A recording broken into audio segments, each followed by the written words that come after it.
रूस ने शायद इसकी उम्मीद नहीं की थी कि उन्हें चाइना पर निर्भर होना पड़ेगा एक दिन, क्योंकि इसके सामने अब एक ऐसी स्थिति आ गई है कि युद्ध को आगे जारी रखना भी महंगा है और पीछे हटना भी।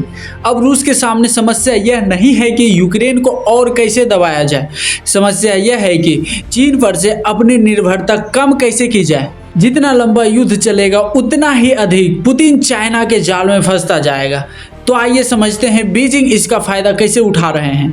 अमेरिका ने रूस पर कड़े प्रतिबंध लगाए और इस फैसले ने रूस पर आर्थिक दबाव तो बढ़ाया, लेकिन अब चाइना को मॉस्को की इकोनॉमिक्स में पहले से कहीं और महत्वपूर्ण बना दिया और चाइना इसी का फायदा उठाते हुए रूसी बाजार पर एक प्रकार से कब्जा कर लिया है। एप्पल, सैमसंग और यूरोपीय कार कंपनियों को रूस छोड़ने के बाद चीनी कंपनियां ने वहां के बाजार पर अपना डोमिनेट जमा लिया है।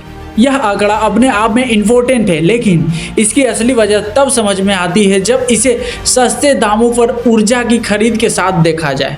चीन इस मजबूरी का फायदा उठाकर रूस से भारी डिस्काउंटेड कच्चा तेल, कोयला और गैस खरीद रहा है, क्योंकि रूस पूरी तरीके से आगे बढ़ने के लिए दो रास्ते पर मजबूर है।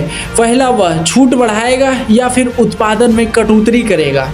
और आप देखोगे तो पहली नज़र में यह कदम सफल नहीं रही, लेकिन इसकी कीमत कहीं और चुकाई जा रही है। अमेरिका ने शायद इसकी उम्मीद भी नहीं की होगी कि इस कदम का असर चीन की अर्थव्यवस्था को भारी फायदा होगा, और शायद यह बात रूस को भी पता होगा कि आगे चलकर चीन अमेरिका की तरह ही उस पर डोमिनेट कर सकता है। लेकिन सच्चाई यह भी है कि वर्तमान की स्थितियों के अनुसार उसके पास दूसरा कोई विकल्प नहीं है।